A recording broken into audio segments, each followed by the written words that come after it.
오늘은 몇 년 전 언론에 보도된 회사 내 사내 연애 금지 규정에 대해 이야기를 나눠볼까 합니다. 언론 보도는 사내 연애 금지에 대한 직장인들의 인식과 기업들의 대응을 다루었습니다.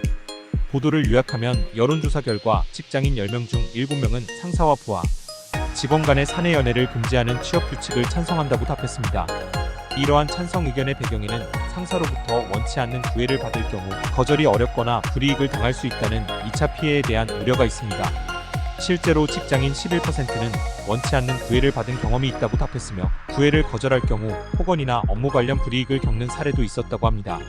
CNN, 구글, 맥도날드 등 해외 기업들은 사내 연애를 금지하거나 제한하는 사규를 두고 있으며 이를 어길 시 해고나 사임으로 이어지고, 구글은 하청업체와의 연애까지 금지할 정도로 강력한 규정을 두고 있으며 메타는 데이트 신청을 거절한 후 다시 신청하는 것을 금지하고 있다고 합니다. 그러나 사내 연애 금지가 사생활 침해라는 반론도 존재하며 오히려 사내 연애를 더 비밀스럽게 만들 수 있다는 부작용도 지적되고 있습니다. 예를 들어 영사는 직원 간의 연애로 인해 업무 효율성이 떨어지고 팀 내 갈등이 발생할 수 있다는 우려에서 사내 연애를 금지하는 규정을 시행했습니다. 이 규정은 모든 직원에게 공지되었고, 규정을 어기면 인사상 불이익을 받을 수 있다는 경고도 함께 전달되었습니다. 그러나 얼마 지나지 않아 회사 내부에서는 직원 B와 C가 비밀리에 연애를 하고 있다는 소문이 돌기 시작했습니다. 두 사람은 규정을 어긴 것이 문제가 될 것을 우려해 비밀을 유지했지만 결국 팀 내 다른 직원들에게 발각되었습니다.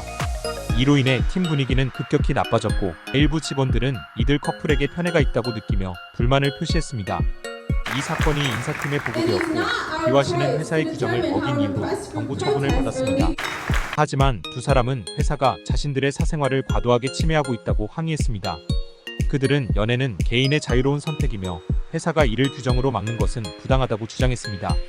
결국 B와 C는 회사의 간섭에 대한 불만이 커져 퇴사를 결정하게 되었고, 이는 회사의 인력 관리에도 부정적인 영향을 미쳤습니다. 어사는 이 사건을 계기로 사내 연애 금지 규정의 실효성과 사생활 침해 문제에 대해 제고하게 되었습니다. 사내 연애 금지 규정을 만드는 목적입니다. 첫째, 권력 관계에서 발생할 수 있는 부당한 영향을 방지하기 위함입니다.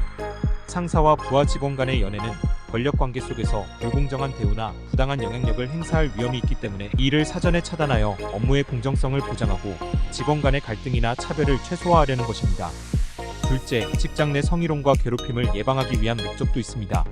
상사나 동료가 연애 감정을 일방적으로 강요할 경우 성희롱이나 괴롭힘으로 이어질 가능성이 큽니다. 사내 연애 금지 규정은 이러한 불쾌한 상황을 미리 방지하고 직원들이 안전하고 존중받는 근무 환경을 조성하는 데 기여할 수 있습니다. 셋째, 업무 효율성을 유지하는 것도 중요한 이유 중 하나입니다. 사내 연애로 인한 개인적인 감정이 업무에 부정적인 영향을 미칠 수 있고, 연애와 관련된 갈등이 발생하면 팀워크에 문제가 생길 수 있습니다. 이러한 부작용을 줄이기 위해 사내 연애 금지 규정을 도입할 수 있습니다. 넷째, 회사의 이미지와 신뢰를 보호하는 차원입니다. 사내에서 발생한 연애 문제가 외부에 알려지면 회사의 이미지나 대외 신뢰도에 타격을 줄 수 있기 때문에 사규를 통해 이러한 리스크를 사전에 관리하려는 의도입니다. 마지막으로 리더십과 경영 투명성을 확보하기 위해서 사내 연애를 제한하거나 금지합니다. 경영진이 직원과 연애 관계에 있을 경우 경영진의 리더십에 대한 신뢰가 떨어질 수 있습니다. 이러한 목적들은 사내 연애가 개인적 문제에 그치지 않고 직장 내 전반적인 분위기와 조직의 운영에 큰 영향을 미칠 수 있음을 보여줍니다. 사내 연애를 금지하는 사규가 효과적이라고 생각하시나요? 여러분은 사내 연애 금지 규정에 대해 생각해 본 적이 있으신가요? 영화나 드라마에서나 나올 법한 사내 연애가 현실에서는 꽤 복잡한 문제를 일으킬 수 있습니다. 그래서 일부 회사에서는 아예 사내 연애를 금지하는 규정을 두기도 합니다. 사내 연애 금지 규정의 긍정적인 효과와 한계, 그리고 부작용을 살펴보겠습니다. 긍정적인 효과 먼저 살펴보겠습니다. 사내 연애 금지 규정의 긍정적인 논리는 꽤 설득력이 있습니다. 권력 남용 방지가 그 첫 번째 이유입니다. 상사와 부하 직원 간의 연애가 시작되면 그 관계가 업무에 부당한 영향을 미칠 수 있습니다. 예를 들어 상사와 연애 중인 직원이 특별한 혜택을 받거나 동료들이 불공정하다고 느낄 수 있습니다. 이를 미연에 방지하려는 목적이 있습니다. 또한 성희롱 및 괴롭힘 예방에도 큰 도움이 됩니다. 상사나 동료가 일방적으로 구애를 하거나 연애 감정을 강요하는 경우가 종종 있는데요. 이 규정은 이런 불쾌한 상황을 사전에 차단합니다. 특히 상사와 부하 사이에서 권력적 위치를 악용한 성희롱 문제를 막는 데 큰 역할을 합니다. 그리고 사내 연애가 불러일으킬 수 있는 직장 내 불편한 분위기도 예방할 수 있습니다.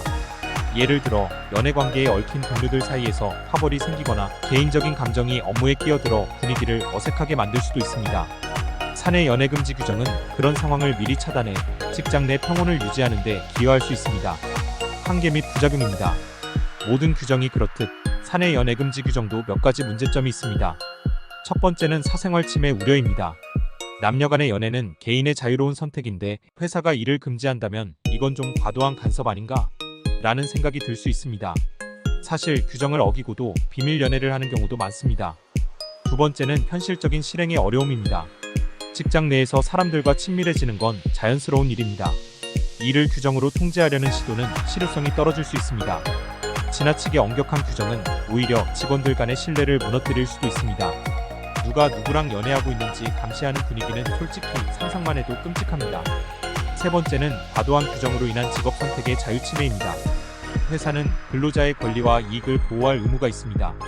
하지만 사내 연애를 금지하거나 이를 이유로 징계나 불이익을 준다면 이는 근로기준법에 명시된 근로자의 권리 침해로 간주될 수 있습니다. 근로자의 직업 선택과 업무 외 사생활은 법적으로 보호받아야 할 영역이므로 이러한 규정이 근로자의 자유를 부당하게 침해할 경우 법적 문제가 발생할 수 있습니다. 네 번째, 명확한 법적 근거가 부족해 보입니다. 사내 연애 금지 규정이 법적으로 정당성을 인정받기 위해서는 그 목적과 적용 방식이 명확해야 합니다. 그러나 사내 연애 금지가 단순히 윤리적 또는 관리적 이유로 시행될 경우 그 실효성이나 정당성에 대해 법적 다툼이 있을 수 있습니다.